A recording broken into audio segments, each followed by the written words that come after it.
반갑습니다. 미세스 N입니다. 우연히 제 컴퓨터에 있는 저장 파일 목록을 보다가 2016년도에 읽었던 책의 목록과 짧은 글들을 이렇게 적어놓은 파일을 제가 발견하게 됐거든요. 아, 그때는 내가 이런 책들을 읽었었네 막 하면서 쭉쭉쭉쭉 이렇게 스크롤을 하는데, 이 책이 눈에 딱 들어오더라고요. 그러면서 제 옛날 기억이 정말 강제로 소환됐죠. 회사 생활 10년 중에 제가 진짜 최악으로 꼽는 상사, 그분에게 제가 진짜로 빡세게 당하고, 그게 2015년 말이었거든요. 그때 이후 이제 아들러 심리학 그때 정말 부지런히 읽었었는데, 아마도 이 책은 조금 진정되고 나서 조금 진정됐을 때 읽고 넘어갔던 책이었던 것 같아요. 지금 생각해보면 정말 내가 왜 그렇게 바보같이 상처받고 힘들어했을까? 내가 대처할 수 있는 방법들이 그래도 조금은 있었는데, 나는 좀 약간 그런 삶의 스킬들이 부족했다 라는 생각이 들더라고요. 그리고 이제 그때만 해도 왜 저 사람은 저렇게 나를 싫어하나, 그 생각에 너무 이제 빠져 있었던 거죠. 근데 지금 같으면 그렇죠. 굳이 상사가 저를 좋아할 필요는 없는 거 아니에요? 내가 일하는 방식이 마음에 안 든다, 그러면서 이상한 공격을 막 이렇게 해오면, 그러시냐, 그럼 다른 사람을 시키시던지 아니면 명확한 방법을 제시해달라 라고 말을 했겠죠. 지금 같으면. 어쨌든 아직 미숙했던 저는 모든 것을 감정적으로 처리했더라고요. 그때 기억이 이렇게 새록새록 떠오르면서 이 책이 좀 다른 분들한테는 여전히 도움이 되지 않을까 하는 마음으로 알라딘에서 다시 중고로 구입을 했어요. 출판된 지가 좀 시간이 지나다 보니까 새 책은 이제 파는 데가 없더라고요. 일본 작가의 책들이 대체적으로 그렇지만 좀 굉장히 실용적이에요. 어려운 내용은 좀 짧게 간추리고 또 본론으로 방법론으로 이렇게 바로 들어가거든요. 가독성도 좋아지고 이제 활용도도 높죠.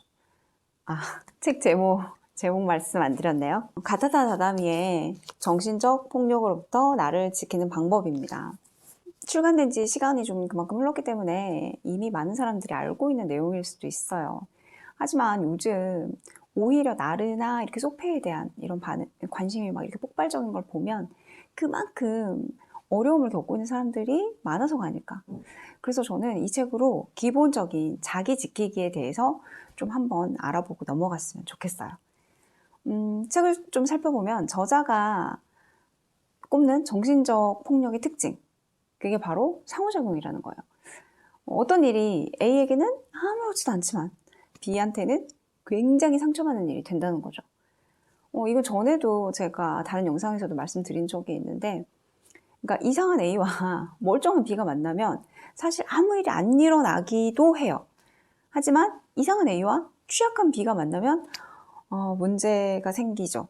B가 상처받으니까요. 그래서 우리는 취약한 B가 아니라 조금 멀쩡한 B가 돼서 이상한 A들을 좀 살짝 피해보기도 하고 그렇게 살아보자 라는 뜻으로 제가 이런 영상들도 자주 올려드리고 하는 건데, 이런 공격들이 정말로 눈에 이렇게 탁 너를 겨냥하고 있어 하고 이렇게 눈에 보이면 정말 대처하기가 오히려 더 쉬워지잖아요. 그런데 이런 방식들은 정말 아주 은밀하고 미세하기 때문에 정말 막상 당하는 사람도 초반부터 알아차리지 못해요. 대부분은 내가 너무 민감하게 받아들였나? 라는 생각을 하게 되고, 또 누군가한테 이런 고민을 털어놨을 때 그게 왜 문제인데? 그럴 수도 있지, 네가 너무 예민하게 받아들였네 라는 식의 피드백을 받기가 쉽거든요. 이게 정말 명확하지 않기 때문에 피해자들은 정확한 이유도 모르고 왠지 기분 나쁘고 막 스트레스는 계속 쌓이고 육체적 정신적으로 정말 심각한 상태까지 이르게 된다는 사실이 가장 큰 문제인 거죠. 그래서 책에는 이제 구체적 예시를 몇 가지 드러났어요. 직장에서의 예시가 상사와 부하 직원인 경우가 대부분이죠. 왜 그럴까요? 부하 직원이 상사를 괴롭히지는 않아요. 그런 일은 굉장히 드뭅니다. 그럴 수 있는 상황도 아니고 어쩌면 그럴 필요조차 없기도 해요. 여기서 문제가 되는 이제 상사의 예시들이 나오는데, 그 첫 번째, 네 스스로 생각해 라고 하는 상사. 저 이런 사람 봤거든요. 뭘 가져가면 제대로 된 피드백 안 해줘요. 근데 일단 이건 아니래요. 아니, 내가 저 사람이 뭘 생각하는지, 저 사람이 생각하는 정답이 뭔지 어떻게 아냐고요. 내가 관심법을 할 줄 아는 것도 아닌데. 정말 아랫사람 입장에서는 미치는 거죠. 뭐 또 상사가 아니라면 이런 사람도 있을 수 있어요. 자기 선배라고 막 일일이 참견하고 가르치고 지시하는데 그게 딱히 구체적이라기보다는 막 전문적인 자기 지식 자랑만 있고 업무에는 사실 별 도움이 안 되고 그냥 자기 자랑인 거죠. 처음부터 끝까지. 이런 사람도 있고요. 아니면 더 막 그 진짜로 은밀하게 공격하는 상사가 있기도 해요. 어쩌면 이건 이제 업무 배제? 굳이 따지자면 업무 배제에 속할 수도 있는 건데 어떤 이렇게 특정한 사람한테만 넌 이렇게까지 안 해도 돼 라고 말을 해요. 그러니까 남들이 대놓고 이제 여러 명 회의할 때도 그렇고 남들 10만큼 할 때 야 너는 이만큼만 해도 돼 라고 말을 하죠. 일 조금 해도 된다는데 이게 왜 나쁘냐고요? 무리한 일을 시키는 건 정말 당연히 나쁜 일이죠. 그런데 적당히 할 수 있는 일도 콕 집어서 너 하지 마라 라고 하는 건 은연중에 너는 능력이 안 되니까 하지 마. 그렇게. 그런 기대도 안 해. 약간 이런 암시를 담아서 하는 말인 거거든요. 이런 사람, 네, 만나봤습니다. 저도. 만나봤죠. 아니, 그런 걸 A씨 시켰어? 그런 건 B차점 정도는 돼야 밖에서 우리 회사를 뭘로 보겠어 도대체. 내가 이미 다 해낸 일이에요. 해낸 일인데 굳이 그렇게 말하는 이유가 뭡니까? 뭐 아니면 또 이런 사람도 있죠. 지시사항이 있을 때마다 지시사항이 있는데 얼굴 마주칠 때는 이렇게 인사만 받고 말 안 해요. 그러고 있다가 중간 관리자 저보다 더 윗사람 불러가지고 일일이 정말 미세한 하나부터 열까지 피드백하고 지시하는 거죠. 단계를 거치라는 말인 거죠. 야, 너 정도는 나한테 다이렉트로 오면 안 돼. 다이렉트로 지시받을 그런 거 없어. 그런 뉘앙스 같은 그런 걸 쫙 뿌리는. 요새는 이런 걸 이제 미소 공격이라는 말을 그래도 많이 들어보셨을 거예요. 명확하게 나를 공격하는 것은 아니지만 경멸적이고 부정적인 편견과 폄하가 깔려 있는 거거든요. 우리가 미세먼지의 공격을 직접적으로 이렇게 눈으로 확인할 수 없는 것처럼 이런 심리적인 미세 공격 또한 정말 의도성이 애매하고 아주 미묘한 그런 차별에 속하기 때문에 그걸 입증하기가 굉장히 어렵다는 데 문제가 있어요. 굳이 이렇게 말로 표현하지 않는 경우도 있죠. 직접 말로 하지 않고 나 지금 화났어, 나 지금 화났다 라는 이 메시지만 이렇게 상대방에게 전달을 해가지고 상대방을 이렇게 바짝 긴장시키는 그런 방식을 사용하는 거예요. 한숨을 이렇게 푹 쉰다거나 혀를 이렇게 끌끌 차거나 하는 식으로 표현을 하면서 계속해서 상대방에게 책임을 전가시키는 그런 메시지를 주는 거죠. 당신은 무능하다. 당신은 형편없는 인간이다. 당신은 무가치하다. 당신이 나쁘다. 이런 식의 말을 이렇게 직접 하는 게 아니라 이렇게 미묘하게 행동으로 표현하는 거죠. 아주 교묘하고 아주 미세하게 자신의 행동을 통해서 피해자에게 이렇게 계속 주입을 시키는 방식이에요. 그렇다면 대체 왜 이 사람들은 직접 말 안 하고 이렇게 이상한 방식으로 교묘하게 공격을 하는 걸까요? 당연히 직접 공격하면 자기가 되려 다시 공격받을 확률이 높아지잖아요. 그러니까 그럴 수도 있고 아니면 자신의 성격상, 자기 배움상 내가 이렇게 공격 중이라는 사실 자체를 인지하지 못하는 경우도 있어요. 말 그대로 이런 사람들은 대부분 자기 수양이 덜 된 사람인 거죠. 왜냐면 자기가 정말 옳은 지적을 하고 있다고 생각을 하는 거거든요. 옳은 방식으로 표현을 하고 있다고 생각을 하는 거고 자기 정도면 정말 젠틀하게 상대방을 대한다고 생각을 하고 있어요. 내가 이 옳은 것을 알려주고 피드백해주고 있다 라는 이 믿음이 정말 사실은 그 사람 자체를 잘못된 길로 인도하고 있는 거죠. 우리는 다 성인인데 어차피 이 옳고 그름이나 뭐 어떤 가치 판단을 다 알아서 할 수 있잖아요. 누군가가 이렇게 판단해줘야 되는 일이 아니잖아요. 만약에 그렇게 된다면 그건 자율성이 결여되는 거죠. 우리가 조력을 받을 수는 있지만 본인이 원치 않는 조력은 필요 없는 거거든요. 그러니까 이분들이 이렇게 하는 이유는 정말 순전히 자신의 분노나 불만을 직접적으로 이렇게 표현할 용기가 없다거나 또는 정말 이 심리적 밑바탕으로는 지배욕구 그게 깔려 있어서라고 보면 될 것 같아요. 그 중에서도 이렇게 직접 표현 못해가지고 정말 이상하게 미묘하게 공격하는 이런 유형이 바로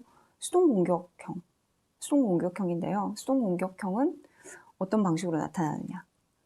첫 번째가 먼저 뭐 무슨 일들을 잊어버린다거나 계속 늦는다거나 아예 안 해버리는 거예요.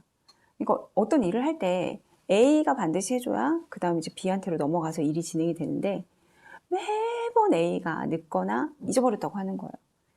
이제 또 더 특히 화를 낼 수 없는 게 A가 선한 얼굴로 정말 미안하다고 하면 B가 어떻게 하겠어요?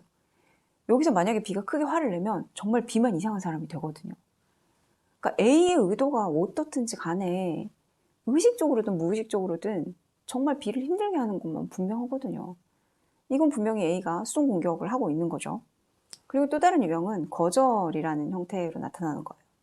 뭘 말해도 거절당하는 거죠. 이게 뭐 직접적으로 너 이게 아니라 돌려서 그건 아니라는 뉘앙스를 계속 주는 거. 네가 하는 말은 들어줄 가치가 없다거나 너는 가치가 없다라는 그런 메시지를 보내는 셈이거든요. 이 거절의 지속이라는 게.